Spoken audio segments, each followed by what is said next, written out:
الحمد لله نحمده ونستعينه ونستغفره ونؤمن به ونتوكل عليه ونعوذ بالله من شرور أنفسنا ومن سيئات أعمالنا من يهده الله فلا مضل له ومن يضلل فلا هادي له ونشهد أن لا إله إلا الله وحده لا شريك له ونشهد أن سيدنا ومولانا محمدا عبده ورسوله صلى الله تعالى عليه وعلى آله وأصحابه وبارك وسلم. أما بعد فأعوذ بالله من الشيطان الرجيم. بسم الله الرحمن الرحيم. ولله على الناس حج البيت من استطاع إليه سبيلا. وقال رسول الله صلى الله عليه وسلم الحج المبرور ليس له جزاء إلا الجنة. وقال رسول الله صلى الله عليه وسلم كم من صائم ليس له من صيامه إلا الجوع وكم من قائم ليس له من صيامه إلا السهر أو كما قال رسول الله صلى الله عليه وسلم. بزرگان محترم রহমতের বরকতের একটা সুযোগ এই চাঁদের 15 তারিখ আল্লাহ তাআলা দিয়েছিলেন। আশা করি আমরা সেটাকে ব্যবহার করতে পেরেছি। আল্লাহকে নিয়ামতকে কাজে লাগাইতে সক্ষম হয়েছি, আলহামদুলিল্লাহ। এই বরকত রহমত মাগফিরাতের আরো বড় একটা সুযোগ সামনে আসতেছে, যেটাকে বলা হয় রমজানুল মুবারক।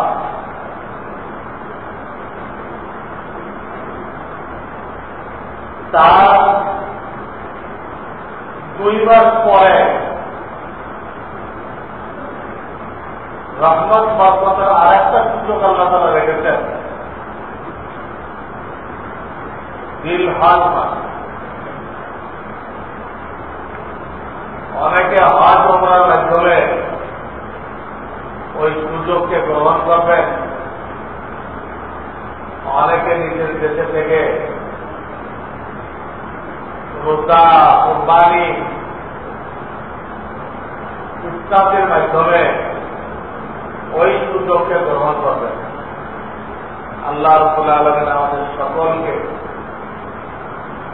এই সুযোগগুলোকে পুরোপুরি কাজে লাগানোর তৌফিক দান করেন।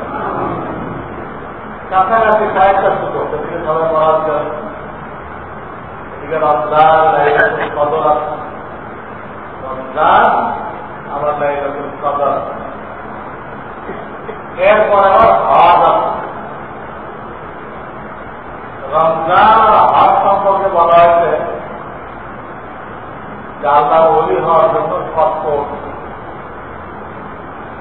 যদি কেউ আল্লাহর ওলি হইতে চায় রমজানকে সঠিকভাবে মেহনত যদি করে, অথবা হজের সময় হজ করতে মোটামুটি 1 মাস লাগে, ওইটাকে যদি সঠিকভাবে পালন করে হজের টাইমটা, হজের যে সে আল্লাহর ওলি হয়ে আল্লাহর বন্ধু হয়ে। তো রমজান আর জিলহজকে আল্লাহর ওলি হওয়ার পাসপোর্ট বলা হয়েছে। আউলিয়া কেরাম তো বলে গেছে, কোরআন হাদিস দ্বারা তাই বোঝা যায়। যদিও আগে রমজান আসবে, এরপরে জিলহজ আসবে, রমজানের 2 মাস হবে।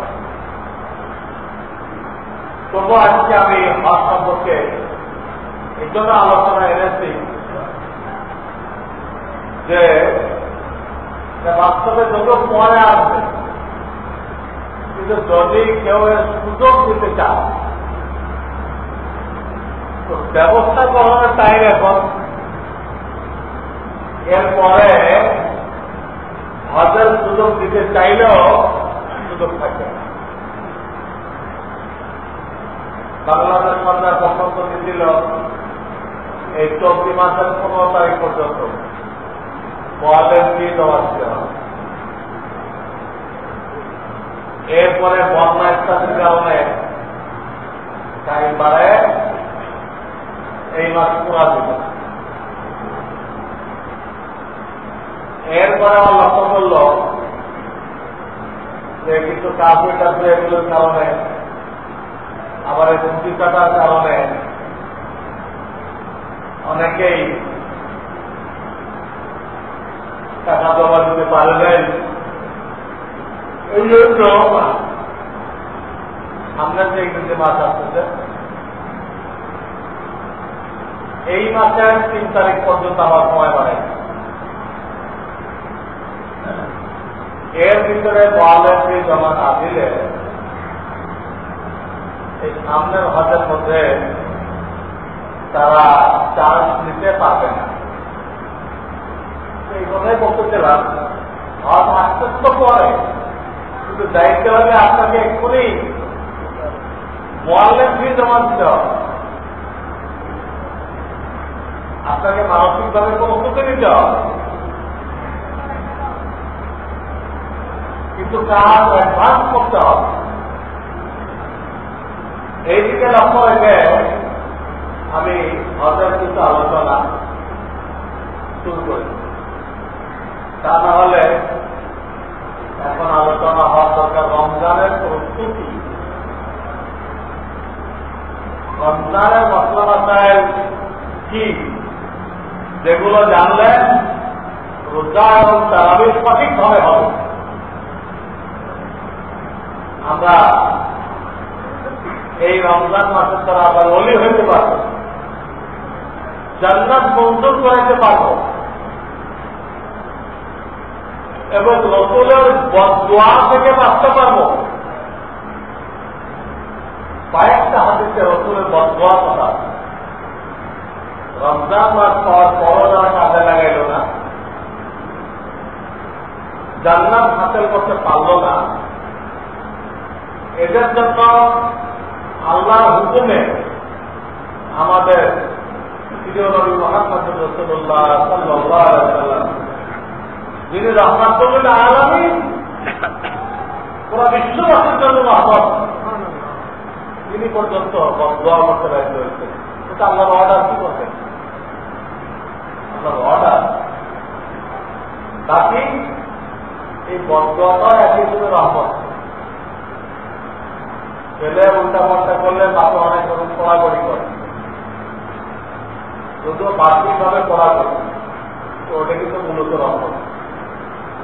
ওই পড়াগড়ির কারণে ছেলে কি করে? সঠিক পথে ফিরে আসে।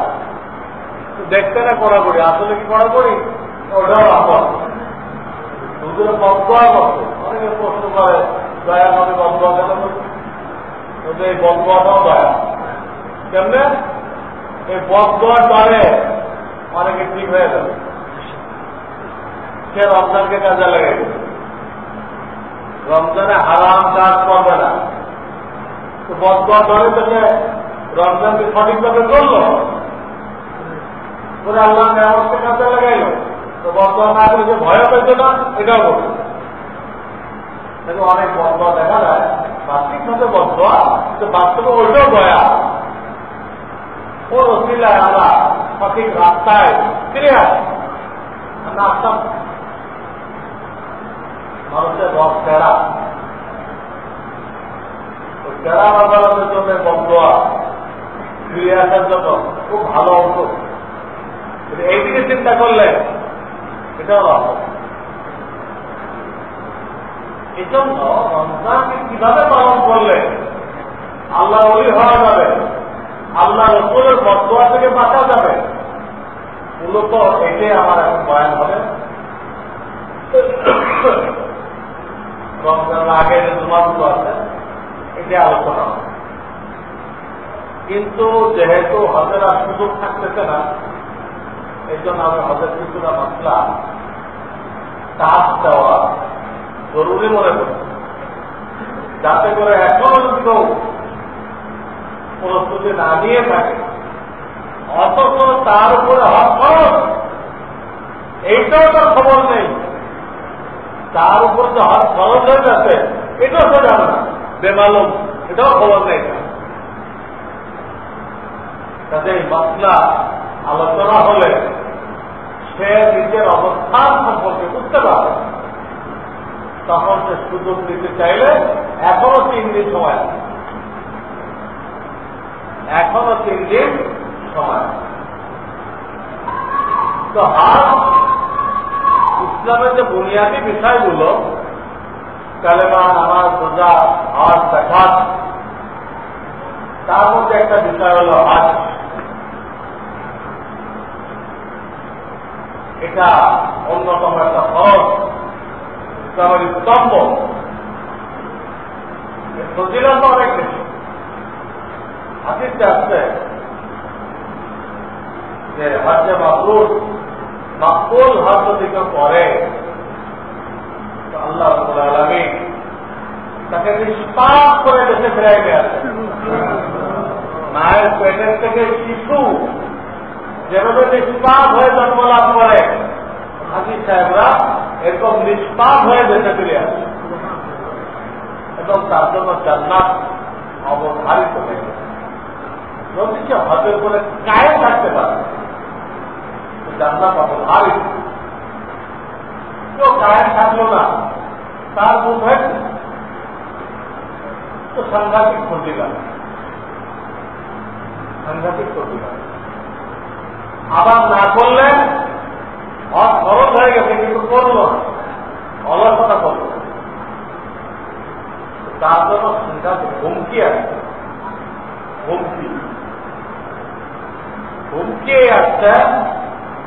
নবী করিম সাল্লাল্লাহু আলাইহি ওয়াসাল্লাম বলেন যে আমার কোন উম্মতের উপরে হজ ফরজ হয়ে গেছে, কিন্তু সে গেল না, বিনা ওজরে হজ ফরজ করল। তো আল্লাহ রাসূল বললেন, হাল ইয়ামুত ইনশা ইহুদিয়া ওয়া ইনশা নাসরানিয়া। আল্লাহ রাসূল বললেন, আমি জানি না এই লোকটা ইহুদি হয়ে মরবে না খ্রিস্টান হয়ে মরবে, আমি তার জন্য পরোয়া করি না। কথা রসুলের উম্মত যে ইমানের সাথে মরার কথা, সে হজের ব্যাপারে অলসতা করার দরুন কি অবস্থা হয়েছে, সে ইহুদি হয়ে বলল, খ্রিস্টান হয়ে বলল, আল্লাহ রসুল এই ব্যাপারে কোনো পরোয়া করে না। যার একটা বলবে বিধান একটা ধ্বংস হয়ে গেছে। এত বড় ক্রিয়ার কথা, মারাত্মক কথা বলেছেন, করলো না তার ব্যাপার, তার ব্যাপার। এই জন্য ভাই আমাদের প্রত্যেকেরই অবস্থান কি, অর্থাৎ আমার কোনো হাত খরচ কিনা, এইটা কোনো হাতখানে আলোর থেকে অবশ্যই জানা উচিত, তাই না? ব্যবস্থা দেওয়া উচিত যে আমার উপরে হাত খরচ কিনা। এই জন্য যে অনেকেই ভুল ধারণার মধ্যে থাকে, অনেকেই ধারণা করে যে নগদ যদি টাকা থাকে প্রয়োজন অতিরিক্ত নগদ টাকা যদি থাকে তো তার উপরে হাত খরচ, অনেকে এটা মনে করে, কিন্তু এটা সঠিক নয়। কোন ব্যক্তির কাছে যদি নগদ টাকা নেই, কোন সম্পদ আছে, সম্পদ যেটা বিক্রি করলে তার হজের পয়সা হয়ে যাবে, অপরদিকে তার জীবিকা নির্বাহ অচল হবে না, ব্যবসা বাণিজ্য বন্ধ হয়ে যাবে, ওইটা বিক্রি করে হজে গেলে তার খাওয়া পড়া বন্ধ হবে না, আমার হজের টাকা হয়ে যাবে, এরকম সম্পদ আছে, নগদ টাকা নেই। তো শরিয়াতের দৃষ্টিতে ওই লোকটার পরে হজে যাওয়া খরচ, বুঝলেন? নগদ টাকা দরকার নেই। কথার কথা, আপনার বাড়িতে গ্রাম দেশে 20 বিঘা সম্পত্তি আছে, 20 বিঘা, কথার কথা আপনি শহরের ইনকামকে বিক্রি করতে পারতেছেন, আপনার ব্যবসা আছে, তা কোনো বাড়ি ভাড়া পান বা দোকান ভাড়া পান, এইসবকে আপনি আরামে করতেছেন। ওই জমির উপর আপনি নির্ভরশীল না,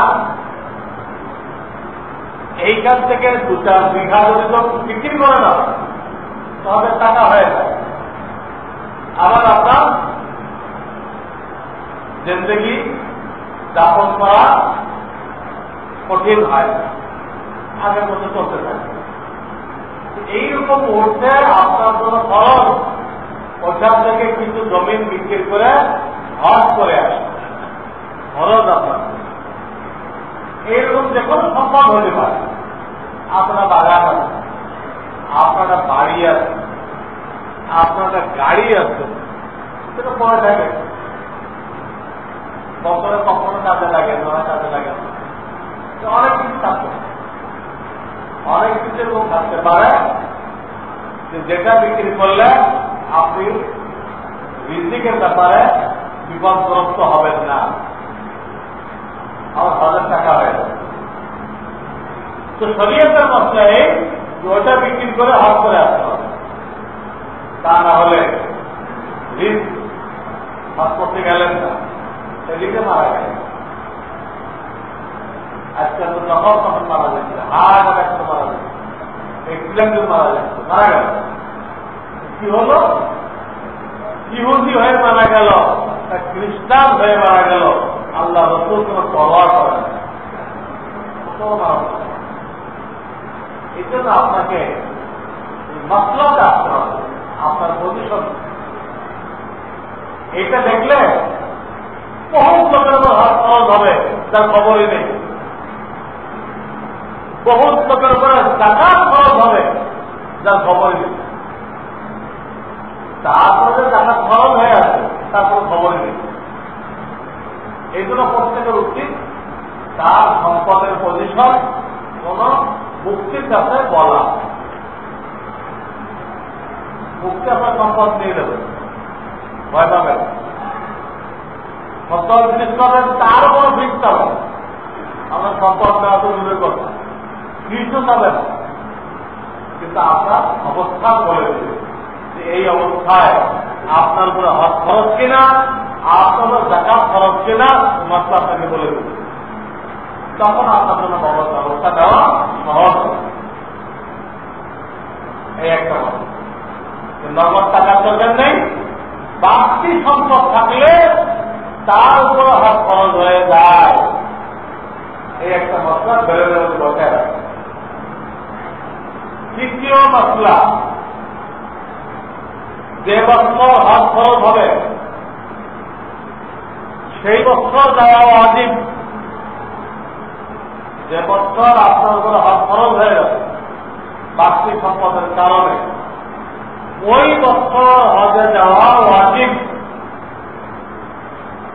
যদি আপনি বিভিন্ন বাহানা করে দেরি করেন তো প্রত্যেক বছর আপনি গুনাহগার হয়ে থাকবেন। প্রত্যেক বছর গুনাহগার হয়ে থাকবেন। মাত্র তাহারিমি ওয়াজিব তরফ করে গুনাহগার, ওয়াজিব তরফ করলে যে গুনাহ হয় হারামের কাছাকাছি, সারা বছর আপনি এই গুনাহগার হইবেন। হজ অ্যাডভান্স করা যায়, কিন্তু খরচ হয়ে গেলে দেরি করা যায়। হজ অ্যাডভান্স করা যায়, তার মানে আপনি এখন 1.5 লাখ টাকার মালিক, 1.5 লাখ টাকা ব্যয় করলে আপনার ব্যবসায় কোনো সমস্যা হবে না। কিন্তু হজ করতে এখন লাগে কত? প্রায় 2 লাখ টাকা লাগে। ভালো ভালো প্যাকেজে গেলে তো 2.5 লাখ লাগে, আর নর্মাল প্যাকেজে গেলে সর্বনিম্ন 1,90,000 লাগে, 2 লাখ লাগে।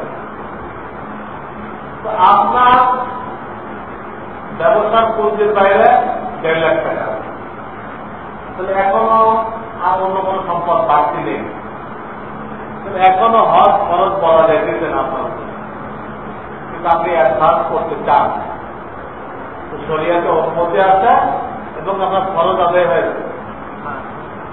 আপনি 50,000 টাকা খরচ নেন কোনো বন্ধু বান্ধব নিয়ে আপনি খরচ হজ করে আসেন, তাহলে খরচ হওয়ার আগে আপনি বললেন এটা যায়, অ্যাডভান্স করা যায় যাতে হজ, তো খরচ হওয়ার পরে দেরি করবেন এটা যায়। জাকাতের ঠিক এই একই বছর, জাকাত আপনি অ্যাডভান্স দিতে পারেন, সারা বছর দেন, বিপদগ্রস্ত লোক আপনি দেন, দিয়ে যখন হিসাব করবেন কত টাকা আসছে, তো সারা বছর না দিলেন ওটা বিয়োগ করবেন, বিয়োগ করে আপনার বাকি আছে ওটা সেই দিন দিয়ে দেবেন যেদিন জাকাত হিসাব করবেন। জাকাত আর হজের খুব মিল আছে, জাকাত আর হজ অ্যাডভান্স করা যায়। 2 নম্বর, যখন বছর পুরো হয়ে যায় তো দেরি করা যায়, হজও দেরি করা যায় নেই, জাকাতও দেরি করা যায়। 3 নম্বর, দেরি করলে গুনাহ হইতে থাকে, আদায় হবে, আদায় হয়ে যাবে, কিন্তু ওই লোকটা গুনাহগার হইতে থাকে, গুনাহগার হইতে থাকে। 3টা পয়েন্টে দুটাই হবে, অ্যাডভান্স করা যায়, যখন খরচ হয় তখনই করতে হয়, দেরি করা যায় না। 3 নম্বর, দেরি করলে গুনাহ হইতে থাকে। এগুলো দ্বিতীয় মাসলা, দেরি করা যায়। আমাদের দেশের লোকেরা বিভিন্ন অজুহাতে দেরি করে, কেউ তো মারা যায় আর কেউ বুড়া বয়সে যায়। হজের কাজগুলো বুড়া বয়সের না, হজের কাজগুলো জোয়ান বয়সের কাজ, খুব পরিশ্রম আছে, অনেক দৌড়দৌড়ি আছে, এটা বুড়াদের দ্বারা সম্ভব হয়। এই জন্য বিভিন্ন দেশে তারা সিস্টেম করে দিয়েছে, মালয়েশিয়া, ইন্দোনেশিয়া, ওইসব দেশের মুসলমানরা সিস্টেম করছে যে হজ না করলে ওই ছেলের কাছে কেউ মেয়ে বিয়ে দেয়, আর সেই মেয়েরও বিয়ে হয়, যে বিয়ে করার আগে শক্ত হলো হজ করে আসতে হবে। এগুলো ওইসব দেশে তো যা আছে এই ব্যক্তি নাম পছন্দ হয়। বিয়ের আগে না হোক অন্তত দোয়ার বয়সে হজ করলে হজ করা যায়। এই যে বুড়ারা দেখেছি আজকে তো সুনামি দেখবে হাতি হয়ে গেছে, কিন্তু আসলে এরা পারে না। এই যে 4 দিন কম্পল মারতে হয় সব সীমার মধ্যে বয়ে গেছে। আর একজন বদলি দেয়, আসলে বদলি মেরে বদলি মারলে হয়, বদলি কে করতে পারে? কম্পল মারার মতো যে ব্যক্তির দাঁড়ায় নামাজ পড়ার মতো শক্তি নেই শরীরে, দাঁড়ায় নামাজ পড়তে পারে না, শরীয়তে তার জন্য বদলি দেওয়া যায় করছে, তার বদলে আর একজনে কম্পল মারতে পারে। আমার দেশে বুড়াগুলো যায় যে এরকম না, দাঁড়ায় নামাজ পড়তে পারে না, তাও দেখা যায় বদলি দিচ্ছে, পাঁচটি মানে হাজির হয়ে গেছে। বললো এটা হতো অনেক জায়গায় তারা গ্যাপ রেখে আছে। এই জন্য হস্তা দোয়ান পয়সার আবদ্ধ, এখানে অনেক ভিড় ভাট্টা, অনেক দৌড়ি, অনেক হাঁটাহাঁটি করতে হয়। আপনি গাড়িতে করে মিনার থেকে আসবেন বাইতুল্লাহ, 4-5 ঘন্টা লাগে। হাঁটার অভ্যাস আছে, হাঁটিয়ে আসেন 1 ঘন্টা চলে যাবে। বিশাল রাস্তা আছে, উপর 3 সেট করা আছে, হাঁটিয়ে আসেন। হাঁটার অভ্যাস যারা আছে 1 ঘন্টা চলে যাবে। আর গাড়িতে আছে এত দাম যে আধা বেলা বসে যাচ্ছে, বসতে করে তা যাই হোক খুব শক্তি লাগে। মিনা আছে, আরাম আছে, বাথরুমে লাইন লাগাইছিল, যে কোনো সময় যাইবেন পেশাব করতে, পড়াশোনা করতে, আপনার আগে কমপক্ষে 10-15 জন আছে। যে কোনো টয়লেটে দাঁড়াবেন, আপনার আগে 10-15 জন আছে। সেই 10 বছর পরে আপনার স্ত্রী আছে, বুড়ায় 100 বছর পর্যন্ত কেমনে রাখবে? অনেকগুলো ত্যাগ, কুরবানি, কষ্ট, এখন বুড়াদের জন্য কঠিন।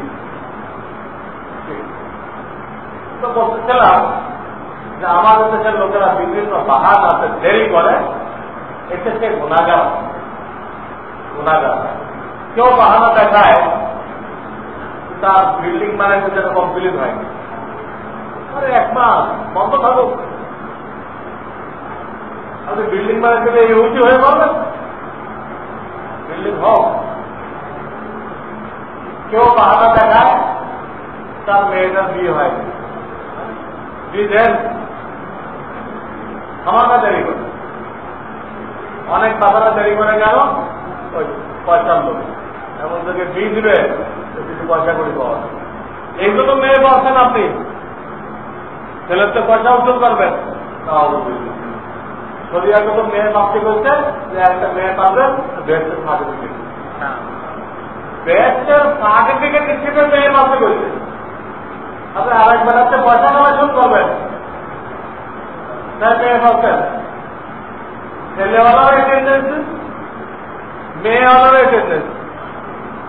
ছেলেওয়ালা তাই করতেছে আমার ছেলে এত পয়সি, হ্যাঁ আপনি আমার টাকা বিক্রি করবেন, আপনার ছেলে একটা পয়সা বলে আপনি মেয়েওয়ালার করে ট্যাক্স করে দেবেন, উনি আপনার ছেলে খরচ দিবে। কি ধুলো, কি ধুলো! ছেলে পড়াইছে ওই টাকাটা এখন আপনি দিয়ে দেবেন। এইগুলো ধুলো অনেকে বুঝতে চায় না, কিন্তু কখন বুঝে? এর তো মেয়ে আছে, হ্যাঁ ওই মেয়ে যখন বিয়ে দেয় আর ছেলের বাবা বলে যে কিন্তু শরীর ভালো, আমার তো কয়েক লাখ টাকা গেছে, অন্তত 5 লাখ টাকা দেন, তখন তার মশলা ভালো।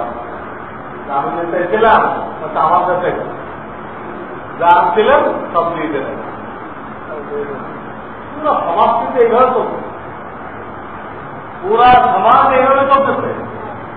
প্রত্যেকে ওদের পকেট থেকে কিভাবে নিবে এই চিন্তা, প্রত্যেকে। আপনি এখান থেকে বাড়াই নিলেন, হ্যাঁ আপনি ডাক্তার, খুব ফিট ধরলেন, কতগুলো ধামাকা টেস্ট দিয়ে দিলেন কমিশন পাওয়ার জন্য। একটা অপারেশন 10,000 টাকায় করা যায়, 20,000 টাকা দিলেন, 40,000 টাকা দিলেন, এইভাবে পয়সা নিয়ে এখন আবার এর পকেটে আবেদন কাটছে, কিন্তু রুগীদের পকেট কাটলো, এবার হে কি করবে, একটা বাড়ি বানাইতে চায়, 100 টাকা বাড়ি বানাইতে হবে, তার নকশা বানাইতে গেছে। এই নকশা কিন্তু 5,000 টাকায় শূন্য নকশা হয়ে যায়, এলো ভাগাইবে 2 লাখ টাকা লাগে। আমার পাশে এক লোক নকশা বানাইছে, হ্যাঁ কত 12 লাখ টাকা, নকশা 12 লাখ টাকা কেন লাগে? আমার তো মাথায় ধরলো নাই, বিল্ডিং এ তো নাকি 7-8টা বেড়ে শোনা নাকি 12 লাখ টাকা লাগছে না, নকশা বানিয়েছে। কেন এই অবস্থা? সবার এই হালত, যাদের কাছে দিন নেই, যাদের কাছে আল্লাহর হুকুম আকাম নেই, কিভাবে আলাদা পকেট থেকে নিবে এর পলিসি বের করে। লাভ কি হয়, আবার কয়েকজনে তার পকেট দেবে,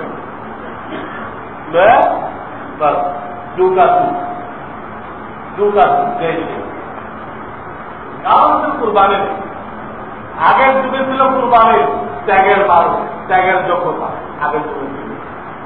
এক লোক জমি কিনে এর মধ্যে পুকুর কাটে, তার মধ্যে কয়েক কলস স্বপ্ন হয়েছে,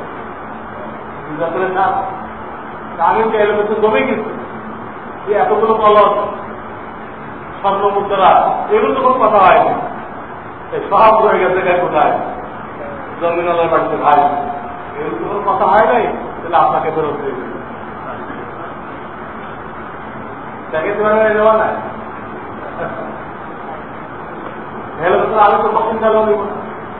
আমি যখন তোমার কাছে জমি বিক্রি করছি, আমি যে এই জমির ভিতরে যা কিছু আছে সব বেঁচে দিব, এই উদ্যোগ আমার কাছে কিছু না। ধর্মে আমরা বলছিলাম যে কোনো কলস পাওয়া গেলে আমার ফেরত দিও, তা তো বলি নাই, তোমার দায়িত্ব, এই তো ভালো লাগে, এটা নিবে না, ক্রেতা নিবে না, বিক্রিটাও দেবে। তারা এগুলোকে বিপদ করে যে এত টাকা কিন্তু আল্লাহর কাছে কেমনে করে ফেরত দিব, হ্যাঁ বিপদ করে, আর বাস্তব তো বিপদ। এই টাকার কারণে তো সব এখন গেলে দেবে, আগে বিপদটা আসাতে মনে করা হয়তো, এখন মশলা হওয়া হয়ে গেছে, দুনিয়া তো বিপদ, পয়সা করে বেশি হওয়া তো বিপদ, এটা আগে আসাতে বিপদ মনে করা হচ্ছে। আল্লাহর কাছে এক একটা পাইপ হিসাব দিতে হবে, এখন বুঝে আসছে না দুনিয়া তো বিপদ, ছাড়া বালিশের মধ্যে ঢুকে দোকানে তাই মদত করতে পারবে, তারা ওখানে যাই ওয়ালের মধ্যে ঢুকে তো ওয়াল ভেঙে রেখে এরা না আজাদ দিল আল্লাহ সব এই অবস্থা।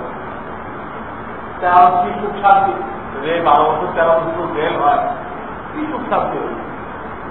তো সেই জামানায় ঝগড়া হয়তো কি নিয়ে, এই ঝগড়া পরে কেউ তো নেবে না, দুজন কাজের কাছে গেছে, কাজের কাছে কাজে থেকে মহামুক্তি করছে, পরে কাজে একটা ফয়সালা করলো, তোমাদের তোলামানটা নেই সাথে যাওয়ার মতো, তালাশ তোলাশ করে দেখে হ্যাঁ করে একটু বাচ্চা কাচ্চা আছে, বিয়ে সাথে যাওয়া যায়।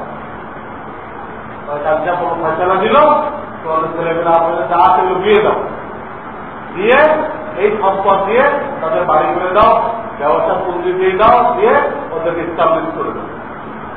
এইভাবে কাজে সব কি করলেন, গোলমাল করে কি করলেন, হাতিতে করো না, যারা বাড়ানো করো না, হাতির দেখো আদিবাসী ঘটনা পাওয়া, ওই দুইজনে মিলে এক হাতের মধ্যে চাপ করার পর পাগল হয়েছে, তো কত 2 ভাগ, এখন বাড়িতে দিতে হবে, উঠাই দেবো কে মাথা, উঠানো লক্ষ্য নেই, দুইজনে বুদ্ধি করছে, ভাগ করছে তো একবার গাছি বাঁধবো, তোমার কাছে মাথা উঠাই দিব, তুমি বাড়িতে রেখে আসবে, তুমি এসে আমার মাথা উঠাই দিবা, আমি কি করবো বাড়িতে রেখে আসবো। এইভাবে একজন উঠাই দিবে, বাড়িতে রেখে আসবে, সেটা আরেকজন উঠাই দিবে, এর ভিতরে বুদ্ধি বের করবে।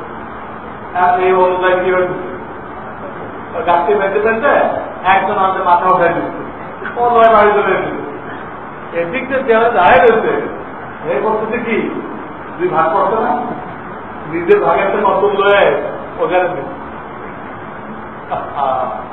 মোড়ায় বসেছে। এই লোকটা তো দোয়া পাবো, বিয়ে শাদী করে নাই, অনেক টাকা পয়সা দরকার, আমার কিছু করে দেবে। আমি তো বুড়া হয়ে গেছি, আর কি আছে আমার সামনে, দুনিয়ায় তো আমার শেষ। এই করেছে ওরে। আচ্ছা, দোয়া কল আসতেছে, এই আর এক গাছকে উঠে ওর মাথায় দিয়ে দিচ্ছে দাড়ি পাতা, ও বাড়ি চলে দিচ্ছে। তোর দোয়ানে কি করতেছে, এর এখান থেকে নিয়ে বুড়া হয়ে গেছে। আমি তো দোয়ার মানুষ, আমি তো কত মেহনত করতে পারবো, এর তো বুড়া হয়ে গেছে, এর তো গাছ শক্তি নেই, এর বাচ্চার কাছে নাকে গাছ পড়া আছে, এগুলো নিয়ে কেমনি চলবে? আমার তো গায়ে শক্তি আছে, এর তো আর গায়ে শক্তি নেই। এই কয়ে কয়ে কি হচ্ছে, ওর দুইজনের এই কুরবানি দেখে আল্লাহ তারা এত বরকত দিতে, ওরা কয়েকদিন ধরে, একদিনই বড় হয়ে যাবে, কয়েকদিনও বয়সে শুরু হয়। আল্লাহ তারা একটু বরকত পারে। এই না আগের যুগে তৈরি না, যা আপনাদের কাছে মনে হবে যে কোনো ইতিহাস, ইতিহাস ওরা ভূগোল না, এটা বাস্তব। বাস্তব তাদের মধ্যে একজনের প্রতি আর একজনের একটু দরদ, দুটা চোখ আল্লাহ কেন? আল্লাহ চাইলে বেবি ট্যাক্সির মতো, সিএনজির মতো একটা চোখ দিতে পারবে, কিন্তু তা করে না, দুটা দিতে। তোমার নিজের জরুরত দেখো, তোমার ভাইয়ের জরুরত দেখো। তোমার ভাইকে ঠকায়, ভাইকে ঠকানো আর নিজের ঠকা এক কথা। ভাইকে ঠকাইলা তাহলে আর একজন তোমাকে ঠকাইবে, কি ফায়দা হল? আল্লাহ তো বলতেছিলাম, গোড়াতে চলে আসে আমাদের দেশের অনেকেই এইসব কথা বলে হজে যায় না। কেউ বলে মেয়ের বিয়ে হয় নাই, কেউ বলে বিল্ডিংটা কমপ্লিট হয় নাই, হ্যাঁ, কেউ বলে ব্যবসার কাজকর্ম কমপ্লিট হয় নাই। এখানকার একটা উর্দু হাত দেখায় তারা হজে যাচ্ছি না। আমি মোহাম্মদপুরে এক ইটের ব্যবসায়ীকে আমার এরকম কাজ আসছে, তারা বললাম ভাই কষ্ট করে আসবে, দেরি করা ঠিক। তো ইটের ব্যবসায়ী আমাকে বললো, হুজুর আমার হসপিটাল করতে চান, আমরা তো 1 নম্বর ইটের মধ্যে 2 নম্বর দেই, হজ করে আমি তার এগুলো হবে না, এত কথা বলতে হজ করে আছি, আমার তো ব্যবসা হবে না। আমি তাকে জিজ্ঞাসা করলাম, হজ করে আগে এগুলো চলে না, হজের আগে যে চলে এটা আপনাকে কে বলেছে? 1 নম্বর ইটের মধ্যে যে 2 নম্বর দিচ্ছেন আপনি, হজের আগে যে যায়, হজের পরে দায় থাকবে না, এই কথা আপনি বই পেলেন। সবসময় না যায়, সবসময় না যায়, আমি মাঝে মাঝে ভেজাল করে দিই। কোন ধোকার মধ্যে সেও দেখেছে না, ওই যে 2 নম্বরে করা যাবে না, সে দেখেছে না। হলো 2 নম্বরে কি কখনো যায়? আল্লাহ রাসূল বলেন, মান গসানা ফালাইসা মিন্না, যে ব্যক্তি আমার উম্মতের সাথে ধোঁকাবাজি করলো, সে আমার উম্মতের সাথে সাথে থাকলো না। আপনি ঘুরে টাকার জন্য আর এক ভাইয়ের সাথে ধোঁকাবাজি করলেন, এই ধোঁকাবাজি করতে যায় রসুলের উম্মতের সারা যায় গেল না। হাদিস মান গসানা ফালাইসা মিন্না। তো বলতেছিলাম, এইসব উজুহাত দেখায় হজ দেরি করা একদম না, গুনাহ। এগুলোকে আত্মাস করতে করে হজ করে আসো, কারণ দেরি করলে অনেক রকম সমস্যা হয়েছে। আপনি দেরি করতে চান, নানান কথা বলে, এটা একটা অসুবিধাই হতে পারে যে আপনার হায়াত চলে গেল। দেরি করতে চাই কি চলে গেল? হায়াত চলে গেল। আপনি ইমান নিয়ে মরতে পারবেন কিনা সন্দেহ হয়ে গেল। কত বড় দিন, কখনো হায়াত যায় নাই, আপনার স্বাস্থ্য চলে গেল, এমন নাজুল হয়ে গেছেন হজে যেতে পারবেন। তারা এক রোগ হয়ে গেছে, 10 মিনিট পর পেশাব করতে হবে, কি হজ করতে যাবে সে? এত বড় করে পেশাব করতে হলে, হ্যাঁ, মক্কা মদিনা যাইবেন, হ্যাঁ, আপনার গাড়ি 5-10 ঘন্টা চলবে, আপনি তো 5-10 মিনিট খাবার পেশাব করতে দেবে না।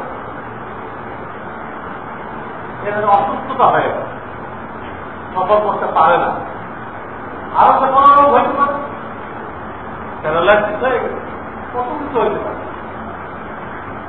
তো দেরি করলে এই একটা সমস্যা, স্বাস্থ্য চলে। 3 নম্বর, অনেক সময় পয়সা চলে যায়। মানুষের আর্থিক হালাত সারা জীবনে একরকম থাকে না। অনেক গরিব ধনী হয়ে গেছে, অনেক ধনী গরিব হয়ে গেছে। যে বাবা বাপ দাদা ব্যবসা বাণিজ্যের 2 নম্বরই করে বা হারাম পয়সা নেয়, সুদ নেয়, ঘুষ নেয়, যে বাবা বাপ দাদা এগুলো করছে, তাদের সম্পদ একসময় বের হয়ে যাবে, কোন অবস্থাতে ধরে রাখতে পারে। অর্থাৎ আপনি পার হয়ে গেলেন অন্য কোন নেতাদের বদৌলতে, মসজিদের খুব খেদমত করেন, মাদ্রাসার খেদমত করেন, আলেমদের খেদমত করেন, কোন একটা উচিলে আপনার হায়াতে মালটা বেরোলো অন্য একটা খেদমতের কারণে, দেখা যাবে আপনার ছেলেপেলে ধরে রাখতে পারেন, সব চলে গেছে। এখন তারা দিন আনে দিন খায়। তো মালের কোন গ্যারান্টি নেই সারা জীবন আপনার সাথে থাকবে, গ্যারান্টি নেই। অনেক লোক এত সম্পদ বেড়ে গেছে 2-3 পুরুষ খাইতে পারে, 1 পুরুষও খাইতে পারে, মাল নষ্ট করতে পারে, মাল নষ্ট করতে পরে তার বাপের এখানে যারা চাকরি করত তাদের ফার্মের কর্মচারী,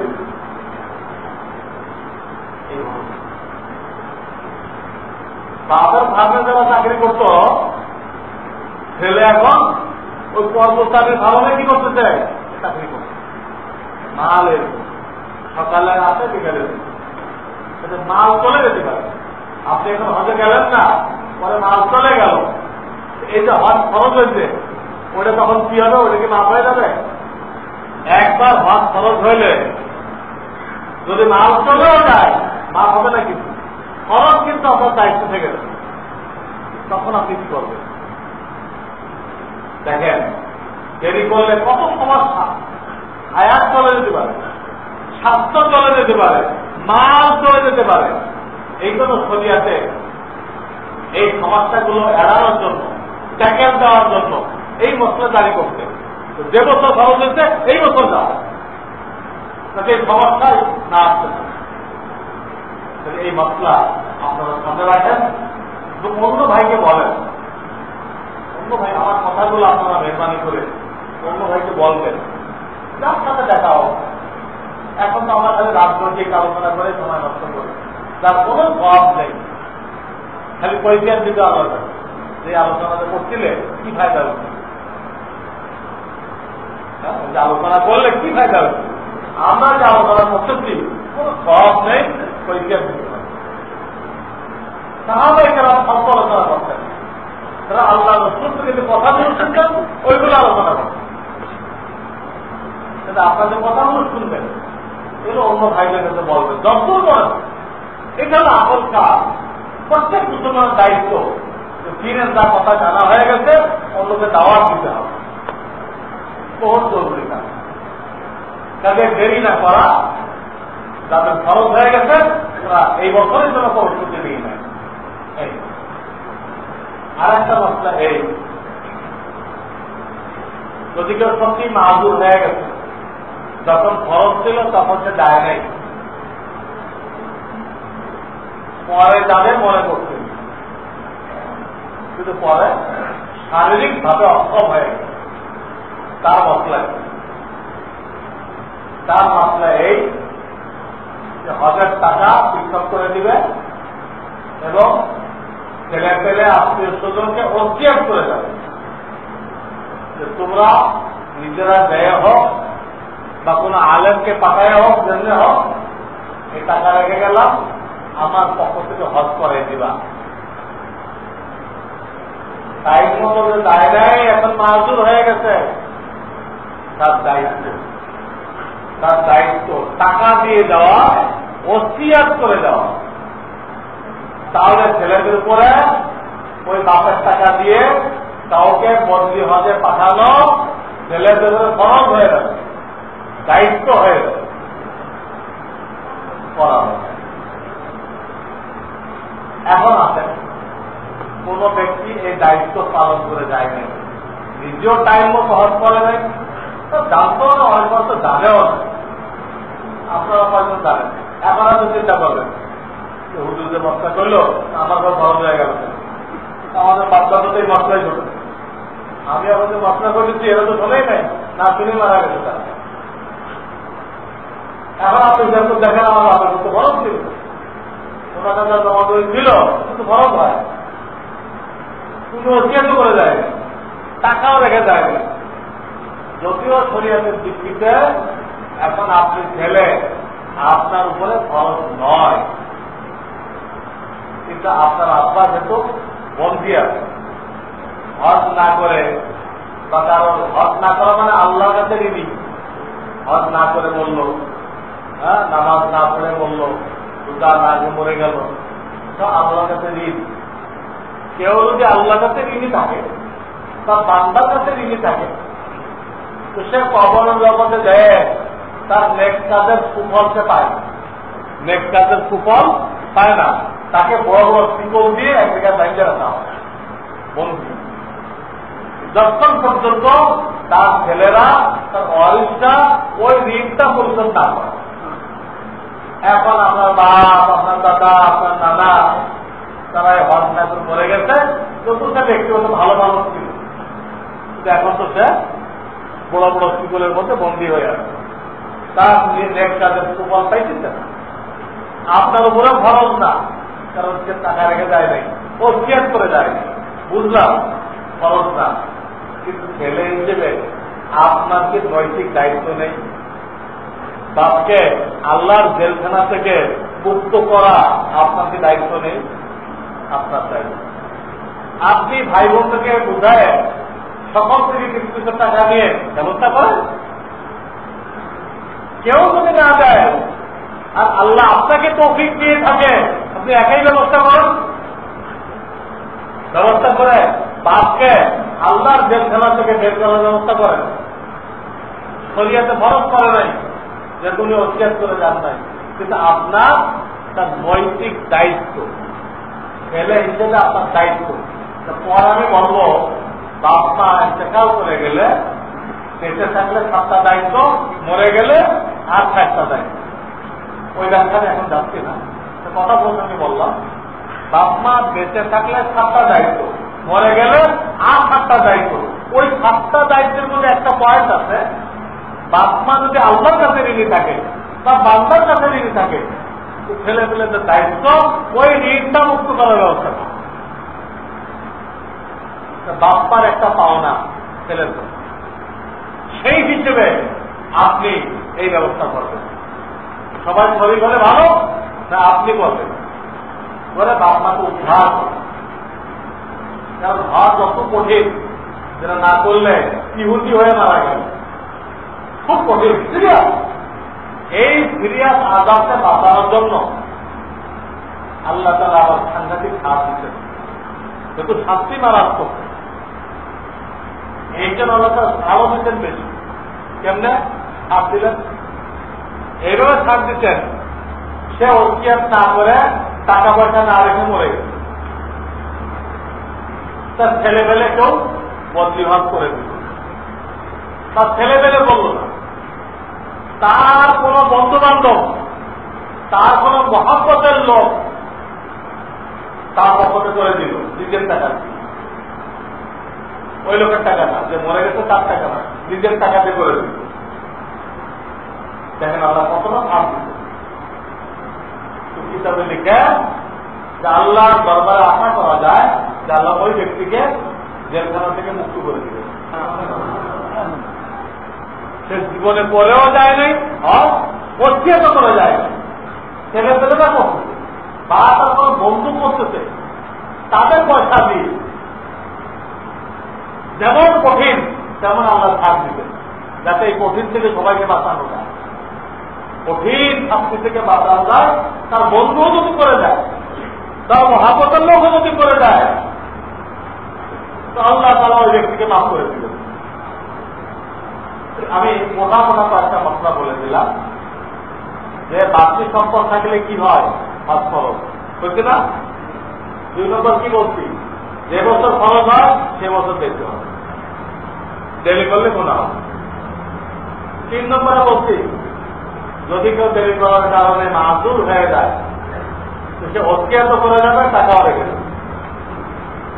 4 নম্বর বলছি কিচ্ছু করে যায় না, কিচ্ছু করে যায়, তার পক্ষ থেকে তার সন্তানরা বা তার বন্ধু বান্ধব যদি করে দেয় আল্লাহ তাআলা সুযোগ রাখছেন ওই আযাব থেকে বাঁচানোর জন্য, যে আল্লাহ তাকেও ওই বন্দী দশা থেকে মুক্তি দান করবেন। শুধু কথা বলে মৌলিকভাবে কয়টা পয়েন্ট, 4টা পয়েন্ট। এই 4টা পয়েন্টের যতটুকু আপনাদের মনে থাকে আমরা অন্য ভাইয়ের কাছে পৌঁছাইবেন। যদি এমন কিছু সময় আছে 3 তারিখ পর্যন্ত যদি কেউ চান্স নিতে চায় সে এখনো চান্স নিতে পারবে। এবং মশলা বলা আমাদের সকলের দায়িত্ব, দেওয়া প্রত্যেকের দায়িত্ব। ইনশাআল্লাহ সামনে শুক্রবারে রমজানের করণীয় কি, তারাবির করণীয় কি, এসব মাথায় আপনাদের মধ্যে পেশ করা হবে। আল্লাহ তাআলা আমাদের সকলকে আমল করার তৌফিক দান করুন।